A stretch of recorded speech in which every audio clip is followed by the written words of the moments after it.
Excuse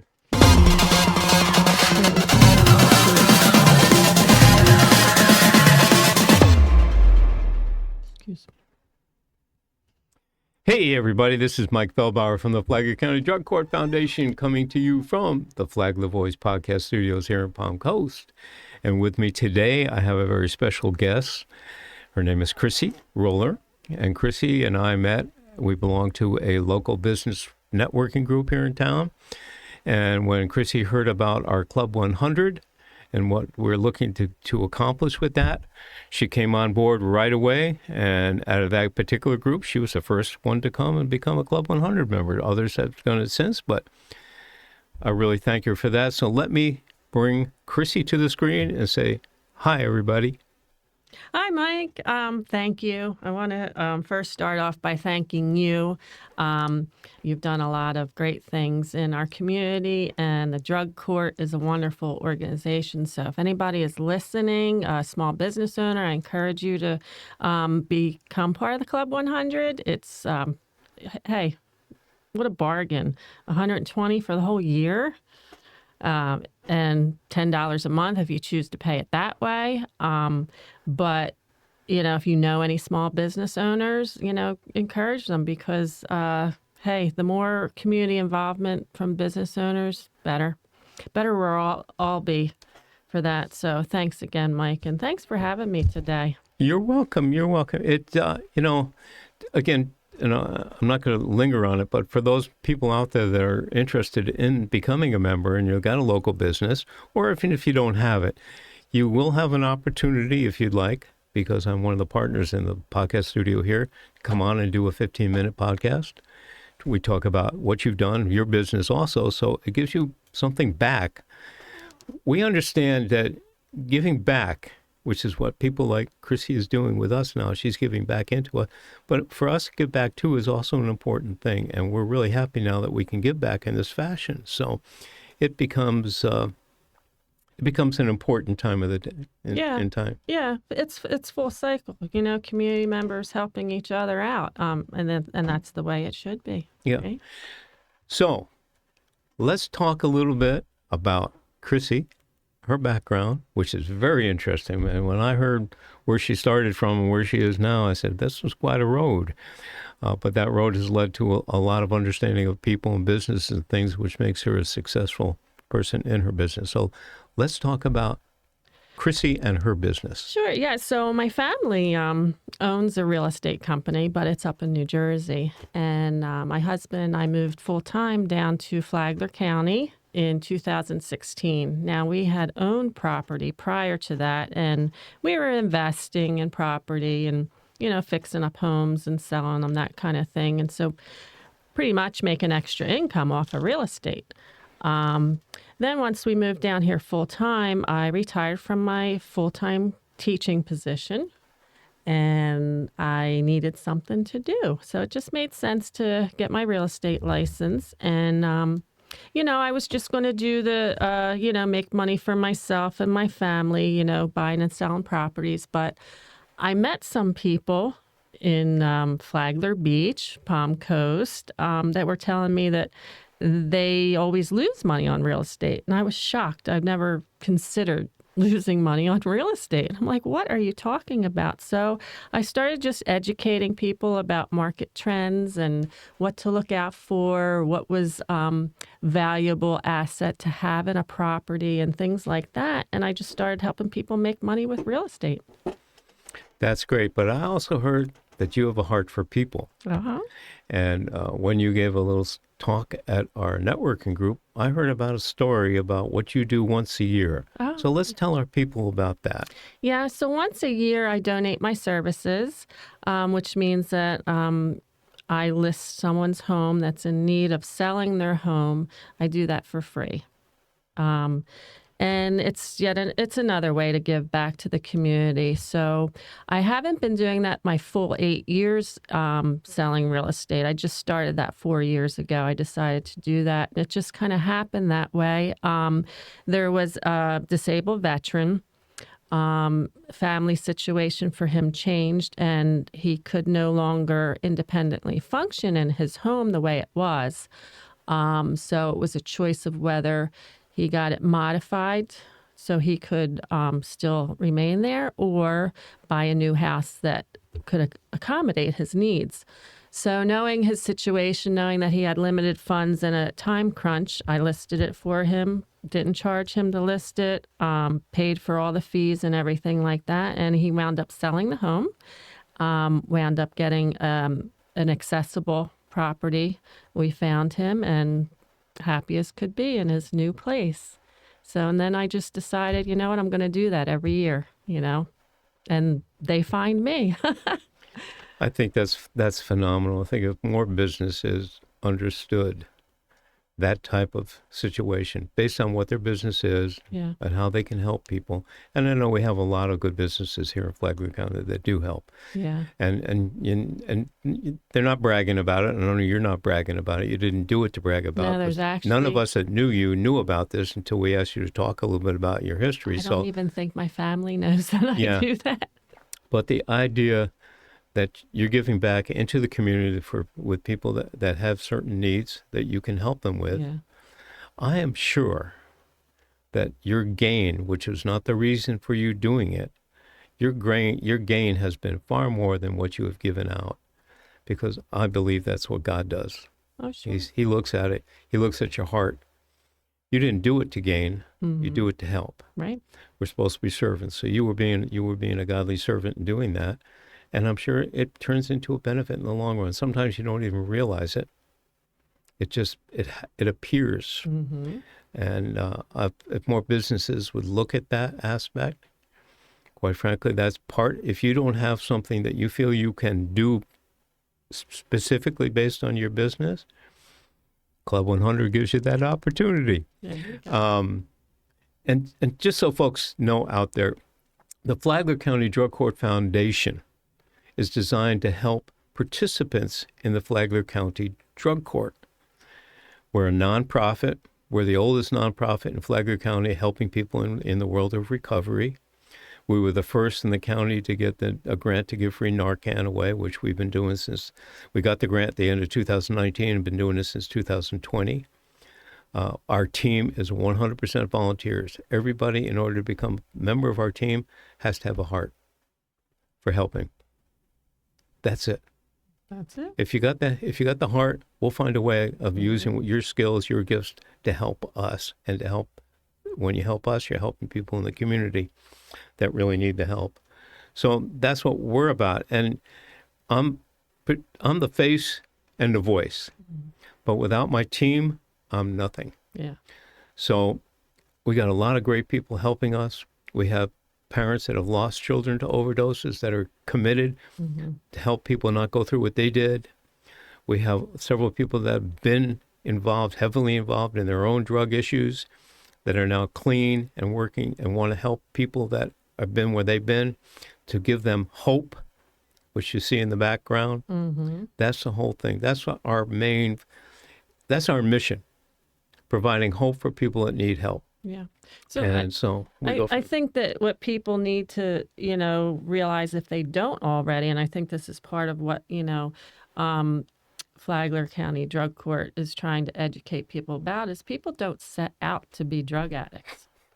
That is not what their intent was. You're right. And I don't think people really grasp that idea as much as they should or could. And your organization is helping with that. Yeah. Well, I appreciate your understanding, because that is a big part of what we do, as far as not only helping the participants in the program, but trying to educate our community what it's all about, because there's a lot of misinformation out there. Mm-hmm. And you hit the big thing. Stigma. Stigma is, people think of somebody that's heavily involved in addiction, they're nothing but bums, crooks, all this other stuff. And as I always relate it, this is not a back alley that you see in a movie from New York, Chicago, L.A., Dallas. It doesn't matter. That's the unreal view of what people are going through. Over 90% of the people that have got into drug or alcohol addiction is to cover pain from early life trauma. And some people say, well, why didn't they get help? We don't know why they didn't get help. They might not even realize the trauma was there. I took a class on on trauma about a year and a half ago, and was surprised to find out that trauma can happen as early as almost infancy. Let's say you're in the house and mom and dad are having a fight. Not unusual, but that you can't process it at that age. And somewhere in the back, it comes out. You don't know what it is. You don't know why it is. Mm-hmm. So it can be little things. Or it could be like, Florida at one point in time was the pill state. Okay? If you needed pills, you could get them here. People came in from all over the country to load up airplanes full of it. So we had a young fella who's done phenomenal. He was in a severe automobile accident at the age of 13. He's now in his 30s, and it was his early 30s, 30, 31, where he got into the program. And since he got into the program, he hasn't even had an aspirin. But up until that time, because he could no longer get prescriptions, he was buying on the street. Mm-hmm. He was selling so he could afford to buy. Not all drug sales are drug dealers. They have to find a way of supporting their habit. And it could be a B&E, breaking and entering. It can be any number. It could be buying enough and then that you have an extra, so you'll sell that extra part so you can afford to buy the next batch. Yeah, and you just said right there something that, people don't realize either. You can have an addiction problem from a prescription that a doctor gave you, and it'll snowball from there. I mean, I know people that has happened to. Yeah, I do too. And you use the medication for your pain, and then once you can't get it anymore and it's too late, you're addicted to it, or you honestly need it for your pain and you're just not getting it anymore, you find a way to get it. And, these are people that sometimes you don't even know, that they're having a problem, that they have an addiction. Yeah. You don't even know. I mean, that's a big thing. We talk about people that don't know, that we're down and we still deliver free Narcan. And we're at a lot of local events where we give it out and we talk to people about it. And you'll hear some people talking very negative, wow, why don't you just let them die? But they don't understand. They still have that misunderstanding, that misconception of what being an addict is, okay? Though, if they really looked into their own lives, as simple as it can be, okay, it can be addiction to this. Everybody has some type of an addiction. Some are not as unhealthy as others. And part of getting rid of your addiction is replacing it with something else. Good things. Mm-hmm. Community service, seeing how you can help people is a good way of changing. That can become an addiction. There's any numbers of ways that you can go out and help people. And there's any numbers of ways that people come to their own recovery. And we know there's multiple ways. So we welcome people that are helping in the community. Part of our group also are people that are out there helping, not just ones that have suffered through it, but they actually go out. I have my vice president who was a real heavy addict. She spent prison time, okay? Has been clean now, I think, is 8 years, if I'm not mistaken. And if I am, I'm sure I'll get a phone call later. And she's out, though she works, but she's also out at different groups, helping them, talking to them, going out to Project Warm here in town where they have the ladies coming that need recovery, going up to Epic. So there are people doing those kinds of things. We have several other members that have other groups that they go and help out. We have a group with us now that, if you haven't heard of it, you probably will hear more and more about it. It's called Woody World, out in the Mondex. Okay, and their idea, they've got places for people to come and live safely. It's camping more or less. They got motorhomes that people have donated and things like that. But their whole purpose is to help people that need housing that are in recovery, which is something we also desperately need more of in our community. Mm-hmm. Safe places for people to live as they're going through the recovery process. Yeah. So those are different things that we look for. So if you're a business out there, we're not only looking for some money, and we'll never turn that down, but if you have a gift that you think you can be helpful to people. We want to get people job training.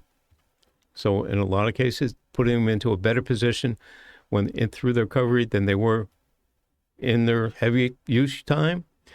So job training, basic life skills that most people don't have an opportunity if they got involved with this at a young age, at a budget. Well, Those kinds of things. If there's anyone that you come across that doesn't know what they'd like to do career-wise and, they're recovering, there's a low threshold to becoming a real estate agent. You take a class, you can do it online, you can go in person. I have wonderful connections for that. Then you take your test, pass it. If you don't pass, it's okay. You can, give it another shot. But most people that I know that go through the program that I did to get a license, pass it on their first time, relatively inexpensive. Anybody wants to give it a go, I will pay for that fee, pay for the real estate course, and mentor you. It would take you probably tops month to do. It's, like I said, a low threshold. You don't have to have a whole lot of money to get started in it. You just have to have a whole lot of ambition to do it. That's phenomenal. Thank you for that. We do a little bit right now. One of the biggest helps for people in recovery are certified peer specialists. And there's a charge to take the class to do that, and to get certified in it. In our Drug Court Foundation, that's one of the things we will do to help people. They have to have, I think, 2 years clean to do it, but they don't have to wait the 2 years to get started at it. You can do it, take your classes, get started in doing that, because you're going to need a certain amount of hours of volunteer work in the community in that area. We can provide also part of that time, because we're legally allowed to sign off on community service in those areas. So there's lots of different things, and what you've offered here, it puts somebody in a very good paying job in the long run. That's great. That's great. So again, we thank you for what you're doing and the way you've done it, and your heart to help people, not just what we're doing here, but as you go out into your community and do your once a year thing. I mean, that's substantial if people don't understand that. I was also very impressed in your talking to our group the other day, in your total background and what you understand. You're not just out there taking a customer and saying, okay, I got them, I'm going to sell them this. I know you've had customers come up, you've taken out, and you told them, don't buy this house. Oh, yeah. Yeah. No, I mean, my reputation is based on doing the right thing for people and making a good investment. I certainly am not going to sell you a home that's not a good investment. That's just not what I'm all about. So if, you want to work with me, you're going to have that guarantee that you're going to make a good investment. Yeah. Well, again, I want to thank you very much for coming in this morning and giving us an opportunity to thank you and to let the community get to know you a little bit better too. And again, if you're out there, if you just want more information on the Drug Court Foundation, give me a call at 401-864-6997 or mfeldbauer, Feldbauer at gmail.com. And we'd be glad to have that conversation. Now, before we shut down here in just a minute, how about giving the folks a way of contacting you? Sure, Mike. You guys can reach me. The easiest way to reach me is by my phone number, 386-503-1344. Or you can contact me at my email, Chrissy, see my home, it's SEA, like the water, at gmail.com. Very good. Well, again, I want to thank you for being with us. It's been a great conversation, and have a great day. Everybody, we'll see you again soon. Have a great day. Yeah. We're going out now.